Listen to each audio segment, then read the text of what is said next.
सतनाम धन वाहिगुरु साहिब जीओ।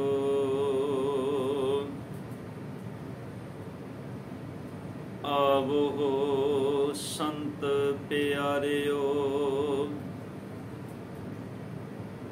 अकथ की करें कहानी, करें कहानी अकथ केरी। कित दुआरे पाईऐ, तन मन धन सब सौंप गुर को। हुक्म मने पाईऐ, हुक्म मन्यो गुरु केरा। गावो सच्ची बाणी, कह नानक सुनहो संतो। कथयो अकथ कहानी, कह नानक सुनहो संतो। कथयो अकथ कहानी। परम सन्मानयोग चवर छत्र तख्त दे मालक धन धन साहिब श्री गुरु ग्रंथ साहिब पातशाह जी सतगुरां दी पावन पवित्र निगी गोद अंदर सुभाईमान गुरु स्वरूप गुरु प्यारी साध संगत जीओ। सतगुरां दी अपार नदर दे सदका इन्हां पावन दीवाना दे अंदर अमृतमय बाणी दे कीर्तन गुरु सवारियां पासों आप जी सरवण कर रहे सो। धन गुरु अमरदास पातशाह जी सतगुरां दी मुबारक रचना तो उचारण कीती अमृत बाणी पावन आनंद साहिब जी दी अमृत बाणी दी विचार आप इन्हां पावन दीवाना विच पिछले समय तो सरवण कर रहे हो। अमृत बाणी दे अंदरों विचार अधीन पौड़ी पौड़ी नंबर 9 ये आप जी ने बड़े प्यार और बड़ी एकाग्रता दे नाल इस पौड़ी दा पाठ आप जी ने सरवण कीता है। आओ गुरु कृपा सदका इन्हां अमृत बचनां नूं विचारण तो पहला आप जितने तन गुरु दे चरनां विच जुड़ बैठे हो सुरत करके मन करके गुरु दे चरनां विच अपनी हाजरी लवाइए और बड़ी एकाग्रता दे नाल सतगुर के ना अमृत बचनां नूं आपां रल मिल के सांझे करन दा यतन करना है।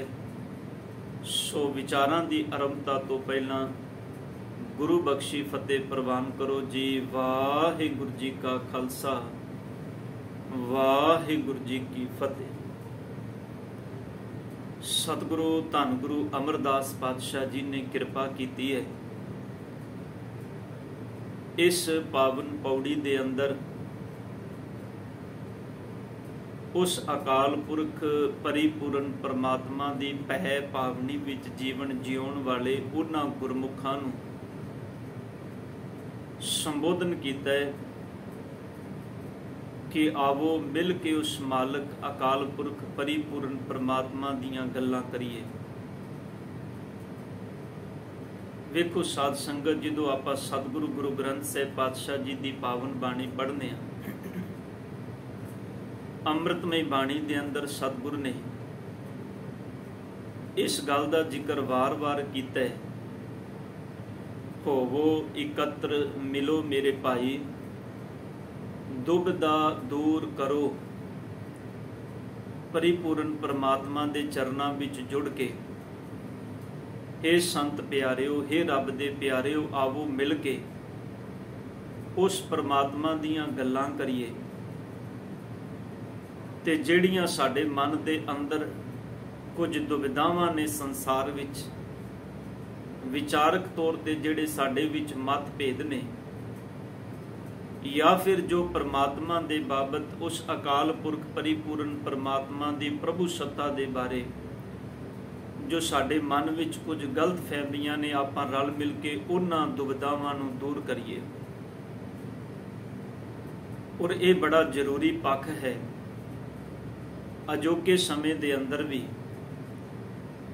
क्योंकि सतसंगत उही है जिथे एक परमात्मा दी गल होवे, एक रब जी दे गुणां दा बखियान होवे ते उनदे अमृत गुणां नूं, उस मालक दे अमृत गुणां नूं रल मिल के सारी संगत इकट्ठी हो के उनदे गुणां नूं गायन करे ते उनदे गुणां नूं समझे। वेखो इन्हां बचनां दी प्रौढ़ता सानूं बाणी विचों वार-वार मिलदी है।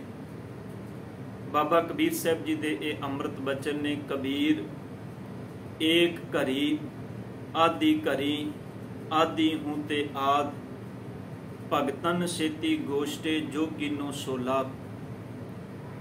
कि हे कबीर अद्धी घड़ी तो अद्धी घड़ी भाव जे तेनू जीवन विच इन्ना कुछ समा भी रोजाना मिले, एक घड़ी विद्वान सज्जना दे अनुसार तकरीबन 12-13 मिनट दी बनती है। तो जे असी उस एक घड़ी का अध भी करिए तो उनका अध भी करिए तो यह तकरीबन 2-4 मिनट का समा बनता है। तो बाबा जी कहते ने 2-4 मिनट का समा भी तू परमात्मा की उस्तत विच जुड़ जा। इत्थे ते सतगुर कहते ने किनका एक जिस जी बसावे तां की महिमा गणी न आवे। इत्थे सतगुर कहते ने जिन्हें एक किनका भी अपने हिरदे विच वसा लिया, पातशाह कहते ने उनकी वडियाई बयान नहीं की जा सकती। इसे करके सतगुर ने बाणी विच वार वार इकत्रता की गल की। आवो भैणे गल मिले अंक सहेलड़ियां, मिल के करे कहानियां समरथ कंत की। कि आवो सतसंगी भैणों, आपां मिल के परमात्मा की वडियाई करिए, रब दे गुण गाइए। उस परमात्मा दे जिहड़े गुण ने मिल के करे कहानियां समरथ कंत कीयां। वो जिहड़ा समरथ कंत है, मालक है, पति है, परमात्मा है, उनके अमृत गुणां नूं आपां रल मिल के साझा करन दा यतन करिए। देखो धन गुरु नानक पातशाह जी अपने प्रचार दौरियां दे दौरान, जिन्हां नूं असीं इतिहासिक तौर ते उदासियां भी कहने आ, बाबा नानक जी जिथे भी गए ने, सतगुरु गुरु नानक पातशाह जी ने संगतां दे नाल, लोकाई दे नाल विचारां दी सांझ कीती है। उन्हां दे बचनां नूं सुनिया ते अपने अंदर दे बचनां नूं, भाव परिपूर्ण परमात्मा दे बख्शिश रूप बचनां नूं, जिन्हों साहब कहंदे ने हो आपो बोल ना जानदा मैं कहया सब हुक्माओ जियो। जिन्हों पातशाह बाणी विच कहंदे ने जैसी मैं आवे खसम की बाणी तैसड़ा करी ज्ञान वे लालो। धन गुरु नानक साहब जी ने उन्हां अमृत बचनां नूं संगत दे नाल साझा कीता है। उन्हां दे अंदर दे तोखलियां नूं दूर कीता है, अंदर दी विचार नूं दूर कीता है। और सतगुरु गुरु ग्रंथ साहब पातशाह जी दी पावन बाणी दे अंदरों सिद्ध गोष्ठ दी बाणी एक बड़ी वड्डी एग्जाम्पल है साडे सामने, कि एक ऐसे लोग जिहड़े संसार तो उपराम ने, जिन्हां ने संसार नूं तिलांजलि दे दित्ती है, जिन्हां दी निगाह दे विच गृहस्थ धर्म बड़ा माड़ा है। धन गुरु नानक पातशाह जी उन्हां दे नाल गोष्ठी करदे ने, उन्हां नाल चर्चा करदे ने। उन्हां दे सवालां दा जवाब सतगुरु गुरु नानक पातशाह जी अपनी रचना तो देंदे ने। इहदा मतलब है कि परमात्मा दीयां गल्लां नूं समझण दे लई, परमात्मा दे गुणां दी विचार नूं परपक्कता विच अपने जीवन विच टिकाउण लई जरूरी है कि असीं सारे मिल के परमात्मा दे गुणां दा बख्यान करिए। क्योंकि जरूरी नहीं कि जो कुछ मैं कह रहा वो कुछ सच होवे, या जो कुछ तुसी कह रहे हो कुछ सच होवे। साडे कोलों आधार है अमृत बाणी, सच्ची बाणी, जिन्हों गुरु अमरदास पातशाह कहते ने आवो सिख सतगुर के प्यारे गावो सच्ची बाणी। इस करके असीं अपने जीवन विच इस आधार नूं आधार बना के चलना है। गुरु अमरदास पातशाह जी अज इस पावन पौड़ी के अंदर बख्शिश करते हैं कि हे रब दे प्यारे संत जनो आवो आवो संत प्यारिओ। किन्ने प्यार वाले बोल ने, संत शब्द ते प्यारिओ शब्द दोवें बड़े प्यार वाले ने। संत शब्द किसी नूं संबोधन करना, इनका मतलब है सतगुरु गुरु अमरदास पातशाह जी समुची खलकत दे जियां नूं संबोधन करके कहंदे ने जिहड़े एक परमात्मा नूं मनण वाले ने, जिन्हां दे जीवन दा आधार है एका बाणी, एक गुर, एको शब्द विचार। पातशाह कहंदे ने आवो रब दे प्यारे संत जनों, आपां मिल के उस अकथ परमात्मा दीयां गल्लां करिए। हुण इत्थे शब्द साध संगत जी अकथ आया है। अकथ दे अखरी अर्थ होंदे ने जिन्नू कथया ना जा सके। ऐड़ा अगेतर लगा है, कथ दा मतलब होंदा है कथना, बोलना, कहना। अगेतर ऐड़ा लग गया ते अकथ हो गया। शब्द दा मतलब है जिन्नू बोलिया ना जा सके, जिंदे बारे बख्यान ना किया जा सके। हुण ये दोवें शब्द विरोधी शब्द हो गए। एक पासे सतगुर कहंदे ने उस अकथ दीयां गल्लां करिए, ते दूजे पासे सतगुरे भी कह रहे ने भी उन्होंने कथया ही नहीं जा सकता। हुण धन गुरु नानक पातशाह गुरु अमरदास पातशाह जी की दिती इस विचार नूं, इस लॉजिक नूं सानूं समझना पएगा। साध संगत दुनिया अंदर दो तरह की मानसिकता के लोग ने। एक वो ने जिन्हां नूं जीवन विच किते थोड़ा जिहा ज्ञान मिल जाए ते वो अपने उस ज्ञान दे हनेरी दे वहण विच इन्ना वह जाते ने, उन्हां लई वो ज्ञान अहंकार बन के उन्हां दे जीवन विच प्रगट हो जाता है।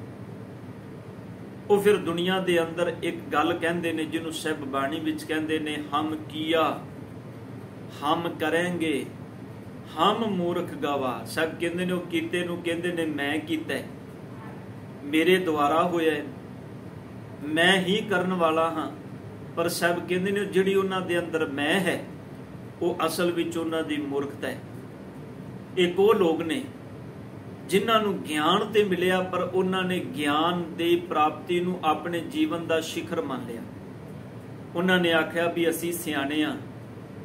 जिवें छोटी जी एग्जाम्पल आप जी दे चरनां विच रखदे आ। धन गुरु अर्जुन देव पातशाह जी साहिब श्री गुरु ग्रंथ साहिब पातशाह आदि ग्रंथ की संपादना करन लगे ने, ते गुरु अर्जुन देव पातशाह जी दे चरनां विच कुछ भगत आए ने चल के। इन्हां विचों जिहड़ा इन्हां दा आगू सी ओ सी भगत कान्हा। हुण इन्हां दे नाम इतिहास विच आए ने भगत कान्हा जी, पीलू जी, शाह ते हुसैन। हुण जिहड़े ये गुरु के चरनां विच आए ने, इन्हां विचों जदों सतगुरु गुरु अर्जुन देव पातशाह जी ने इन्हां दे आगू नूं भगत कान्हा नूं आख्या ना भी तू अपनी बाणी सुणाओ, क्योंकि इन्हां ने बेनती की भी साडे बोल भी बाणी विच दर्ज करो। तुसीं भगत कबीर, भगत रविदास, भगत नामदेव जी उन्हां दे बाणी विच शब्द दर्ज कीते ने, साडे बचनां नूं भी बाणी विच दर्ज करो। ते गुरु अर्जुन देव पातशाह जी ने कहा तुसीं अपनी बाणी सुणाओ। ते कान्हा जी बड़ बचन बोलते ने, कहते ने मैं कान्हा, कान्हा मेरी पीठ, कान्हा आगे, कान्हा डीठ, जत देखो तत कान्हा भाई। इन्हें अपने बोल सुनाए ते गुरु अर्जुन देव पातशाह जी ने आख्या कान्हा जी तुहाडे बोलां विचों ते मैं झलकदी है, तुहाडे बोलां दे विचों ते अहंकार झलकदा है। तुसीं कहंदे हो मैं ही सारी जगह ते हाँ, अगे भी मैं हाँ, पिछे भी मैं हाँ, जिधर वेखो उधर ही मैं हाँ। जबकि गुरु नानक दे घर दा सिद्धांत है। पातशाह जी ते कहंदे ने जह जह पेखो तह हजूर, दूर कतहू ना जाए, रव रहया सरबत्र में मन सदा ते आई। सतगुरु गुरु नानक दे घर दा सिद्धांत मैं नहीं, गुरु नानक दे घर दा सिद्धांत ते तू है। सतगुरु गुरु नानक पातशाह जी ने इन्हां दे बोलां नूं दर्ज करन तो मना कर दिता। मैं बेनती इस करके कीती भी एक ऐसी मानसिकता दे लोग ने जिन्हां नूं ज्ञान प्राप्त हो जाए तो कहंदे ने असीं सब कुछ हां, ते दूजे पासे वो मानसिकता दे लोग ने जिन्हां नूं ज्ञान मिल जाए, रोशनी हो जाए, जिहड़े कह देन देखो भाई ज्ञान की आई आंधी, सबै उडानी भ्रम की टाटी रहे न माया बांधी। पर सच विच वो ज्ञान दे इस चानणे विचों अपने जीवन नूं रोशन करते ने, नाल होरनां दे जीवन नूं भी रोशन करते ने, पर कदी इस ज्ञान का अहंकार नहीं करते। आपां जदों साहिब दी बाणी पढ़दे हां साध संगत, एक ओंकार तो लैके धन गुरु अर्जुन देव पातशाह जी ने अमृत बाणी उचारण की, तेरा कीता जातो नाही तक। हुण उस बाणी नूं जदों सतगुर ने संकलित किया ते जिस वेले सतगुर ने संपादित किया ते अखीर विच ये बचन गुरु अर्जन साहब जी ने लिखे, तेरा कीता जातो नाही मैनो जोग की तोई, मैं निर्गुण आरे को गुण नाही, आपे तरस प्योई। सतगुर तेरे कीते नूं मैं जान नहीं सकता, तू किन्ना वड्डा है। ये ते तेरा तरस होया है कि मैं 4 अखर लिख दिते ने तेरे हुक्म विच, तेरी किरपा दे नाल तू अंदर वरतिया ते सतगुर जी अखर प्रगट होए ने। पर ध्यान देना, इन्ना अमोलक खजाना दे के सतगुर किते ये नहीं कहंदे कि मैं किया या मेरे द्वारा किया गया। सतगुर जी सारा क्रैडिट जिहड़ा है वो परमात्मा नूं दिंदे ने। बस गुरमुख दा जीवन इत्थे है। गुरु अमरदास पातशाह जी दे इन्हां बचनां नूं समझण दे लई सानूं सतगुरां दे ये पावन बचन समझने पैणगे कि परमात्मा अकाल पुरख दे दर ते प्रवान उही मनुख है जिहड़ा मनुख सतगुरु अकाल पुरख दे हुक्म नूं जीवन विच सत करके मन लैंदा है, जिहड़ा अपनी ईगो दा, अपने अहंकार दा, अपनी मैं मेरी दा कदे प्रगटावा नहीं करता, बल्कि वो तो एक ही गल कहंदा है, कबीर तू तू करता तू हुआ, मुझ में रहा ना हूं, जब आपा पर का मिट गया, जत देखा तत तू। सब कहंदे ने आवो उस मालक दीयां गल्लां करिए, उस मालक दे गुण गाइए। फिर पातशाह कहते ने, कर है कहानी अकथ केरी, उस अकथ परमात्मा दियां केड़ियां कहानियां केड़ियां गल्लां करिए। करै कहानी अकथ केरी, अकथ दा मतलब है जिन्हों कथया ना जा सके। ये परमात्मा दा लखायक शब्द है, जिन्हों बयान नहीं किया जा सकता, वो मालक वो परमात्मा। ते नाल सतगुर ने फिर सवाल किया, कित दुआरे पाईए, वो केड़ी जुगत है जिस जुगत दे नाल, जिस ढंग दे नाल उन्होंने पाया जाए। पातशाह जी ने पहला गुणां दी गल कीती, वखियाण दी गल कीती भी केड़े गुण गाइए। फिर साहब कहंदे ने वो दर केड़ा है, वो द्वारा केड़ा है, वो जुगत केड़ी है जिहड़ी जुगत दे नाल उस मालक नूं पाया जाए। हुण दो सवाल एक पंक्ति दे अंदर ने ते सतगुर जी जवाब बड़ा प्यारा दिंदे ने। धन गुरु अमरदास पातशाह कहंदे ने, तन मन धन सब सौंप गुर को। पातशाह कहंदे ने अपना तन, अपना मन, अपना धन सब कुछ अपने गुरु नूं सौंप दे। तन दा मतलब है शरीर, मन दा मतलब है शरीर दे अंदर विचार, ते धन दा मतलब है बाहर मुखी पदार्थ। ध्यान दिया जे साध संगत, मनुख बहुत कुछ बाहरों परमात्मा नूं सौंपदा है, बहुत कुछ मालक दे चरनां विच अर्पण करदा है, तिल फुल बहुत कुछ अपने इष्ट दे चरनां विच लैके जांदा है। पर सब तो वड्डी जिहड़ी परमात्मा दे चरनां दे विच देण वाली चीज़ है, वो अपना तन ते अपना मन है। बस जिदने गुरु नूं सौंप दिए, उदने इस तन दे अंदर उपजन वालियां विचारां मनुख दियां नहीं होणगियां, फिर गुरु दियां होणगियां। बस समझ लो इत्थों धर्म की शुरुआत होंदी है, इत्थों धर्म शुरू होंदा है। इस तो पहलां ते सिर्फ गल समझण दे लई है। जिस दिन समझ आ गई उस दिन सम पता लग गया भी समूचे ब्रह्मांड अंदर पसारा हुंदा ही है। साध संगत जिवें बच्चे नूं जिस दिन वो पहले दिन स्कूल विच जांदा है ते उहनूं ए फॉर एप्पल पढ़ाया जांदा है। ए दे नाल एप्पल भाव सेब की तस्वीर बना के उहनूं दिखाई जाती है। उहनूं ये दस्सिया जांदा है भी एप्पल ए तो बनदा है, ए फॉर एप्पल हुंदा है। पर एक गल चेते रखो, जिस दिन वो बच्चा समझदार हो जाता है, जिस दिन उन्होंने अल्फाबैट्स की समझ आ जाती, शब्दों की समझ आ जाती है, उस दिन इन्होंने पता लग जाता है भी A4 सिर्फ एप्पल नहीं हुंदा, A4 बहुत कुछ हुंदा है। सिर्फ ये मैनू समझाने दे लई एक जुगत बनाई सी। इसे तरह सतगुरु कहते ने परमात्मा बेअंत है, उन्होंने कथिया नहीं जा सकता। ਜਦੋਂ ਦੇ ਗੁਣਾਂ ਨਾਲ ਜੁੜਾਂਗੇ ਫਿਰ ਸਮਝ ਲੱਗੇਗੀ ਉਹ ਤੇ ਹਰ ਜ਼ਰਰੇ ਦੇ ਅੰਦਰ ਹੈ। ਉਹਨੂੰ ਮੇਰੇ ਸਾਹਿਬ ਕਹਿੰਦੇ ਨੇ ਸਭ ਗੋਬਿੰਦ ਹੈ, ਸਭ ਗੋਬਿੰਦ ਹੈ, ਗੋਬਿੰਦ ਬਿਨ ਨਹੀਂ ਕੋਈ। ਪਾਤਸ਼ਾਹ ਕਹਿੰਦੇ ਨੇ ਤਨ ਮਨ ਧਨ ਸਭ ਸੌਂਪ ਗੁਰ ਕੋ, ਤੇ ਕਰਨਾ ਕੀ ਹੈ ਹੁਕਮ ਮੰਨਿਆ ਪਾਈਏ ਧਨ। ਗੁਰੂ ਅਮਰਦਾਸ ਕਹਿੰਦੇ ਨੇ ਉਹਦੇ ਹੁਕਮ ਨੂੰ ਮੰਨ ਲੈ, ਉਹਦੇ ਹੁਕਮ ਨੂੰ ਪ੍ਰਾਪਤ ਕਰ ਲੈ, ਪਾਵ ਉਹਦੇ ਹੁਕਮ ਨੂੰ ਮੰਨ ਕੇ ਉਹਦੇ ਹੁਕਮ ਦੇ ਵਿੱਚ ਆਪਣਾ ਜੀਵਨ ਜਿਉਣਾ ਸ਼ੁਰੂ ਕਰ ਦੇ। ਜਿਸ ਦਿਨ ਉਹਦੇ ਹੁਕਮ ਵਿੱਚ ਜੀਵਨ ਜਿਉਣਾ ਸ਼ੁਰੂ ਕਰ ਦੇਗਾ, ਗੁਰੂ ਅਮਰਦਾਸ ਪਾਤਸ਼ਾਹ ਕਹਿੰਦੇ ਨੇ ਫਿਰ ਅਕਥ ਦੀਆਂ ਗੱਲਾਂ ਤੇਰੇ ਅੰਦਰੋਂ ਫੁਰਨਗੀਆਂ, ਫਿਰ ਅਕਥ ਦੀਆਂ ਵਿਚਾਰਾਂ ਤੇਰੇ ਅੰਦਰੋਂ ਪ੍ਰਗਟ ਹੋਣਗੀਆਂ। ਕਿਉਂਕਿ ਸਭ ਕਿਛ ਘਰ ਮੈਂ ਬਾਹਰ ਨਹੀਂ, बाहर टोले सो भरम पुलाही। सब कुछ इस हिरदे घर दे अंदर है। फिर पातशाह जी कहते ने हुक्म मन्नियो गुरु केरा, हुक्म मन्निए। पर पातशाह जी कहते ने किंदा हुक्म मन्निए, गुरु केरा। केरा शब्द का मतलब है दा, किस दा। गुरु केरा का अर्थ बन गया गुरु दा। गुरु अमरदास पातशाह कहते ने हुक्म मन्निए गुरु दा। ते साध संगत जी गुरु कौन है? जे मैं आप जी को बेनती करके पूछा भी तुहाडा गुरु या मेरा गुरु कौन है, ते साडा सबना दा जवाब होएगा धन धन साहिब श्री गुरु ग्रंथ साहिब पातशाह जी। किंदा हुक्म मनना है? ते तुसी सब कहोगे गुरु दा। गुरु भाव श्री गुरु ग्रंथ साहिब पातशाह जी दा हुक्म मनीए। ते हुक्म मनण दे लई साध संगत जी गुरु दे हुक्म नूं समझना पएगा। जे असी आखिए भी नहीं बाहर मुखी सिर्फ सीस झुकाया गल बन जाएगी, मैनू माफ कर देना साध संगत जी, सीस झुकाया जिदन प्रीखिया पैंदी उदन फिर पास नहीं होया जा सकता।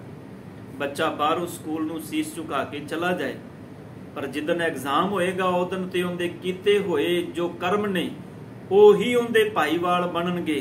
पर सच वो आखे जी नहीं मैं ते एक दिन भी ऐसा नहीं गुजारिया जिदन स्कूल नूं सिर ना झुकाया होवे। पर सच है टीचर आखे कि तेरे सिर झुकाण का कोई लाभ नहीं जे तू सिखिया ही कुछ नहीं। गुरु के सिखा सी गुरु की गोद विच आए हाँ। साध संगत आपां गुरु चरना विच आउंदे हां, सिखण आउंदे हां, लैण आने हां गुरु कोलों, शब्द की दात लैण आने हां, अगम्मी ज्ञान की दात लैण आने हां, जिहदे नाल असीं अपना जीवन जिउणा है। इसे करके पातशाह जी कहंदे ने हुक्म मन्नियो गुरु केरा, गावो सच्ची बाणी उस करते दी सच्ची सिफत सलाह वाली बाणी नूं चेते करो। कहे नानक सुनो संतो अकथयो कथ कहानी। सब कहते ने हे नानक जी ये अपनी रचना तो कह कि हे रब दे प्यारे संत जनो इस गल नूं अपने पल्ले बन लवो, सुन लवो। कथयो अकथ कहानी, उस अकथ परमात्मा दियां ना कथियां जान वालियां गल्लां नूं बयान करो, उनके गुणां नूं चेते करो, उनके गुणां नूं गावो। उनके गुणां नूं गावोगे, उनदियां विचारां नूं अपने जीवन विच लैके आओगे, तां जाके ये जीवन नियारा बनेगा, सुचज्जा बनेगा, चंगा बनेगा। तां जाके इस जीवन नूं समझ सकने आ भी परमात्मा ने ये अमोलक दात शरीर रूपी दात सानूं क्यों दित्ती है। धन गुरु अमरदास पातशाह कहते ने हे नानक जी कह उन्हां रब्बी प्यारे संत जनां नूं आवाज मार के सुनो संतो कथियो कथ कहानी। आओ आपां मिल के उस मालक दीयां गल्लां करिए, परमात्मा दे गुण गाइए, रब दी वडियाई करिए, परमात्मा दी सिफत सलाह करिए, उनके अगम्मी गुणां दा वख्यान करिए। सतगुरु गुरु ग्रंथ साहिब पातशाह जी किरपा करन। गुरु अमरदास पातशाह जी दे नामृत बचनां दी समझ सतगुरु जी आप अपने चरणों विचों सानू सबना नूं बख्शिश कर देन। साध संगत होईयां गलतियां बख्श लैणियां जी। वाहिगुरू जी का खालसा वाहिगुरू।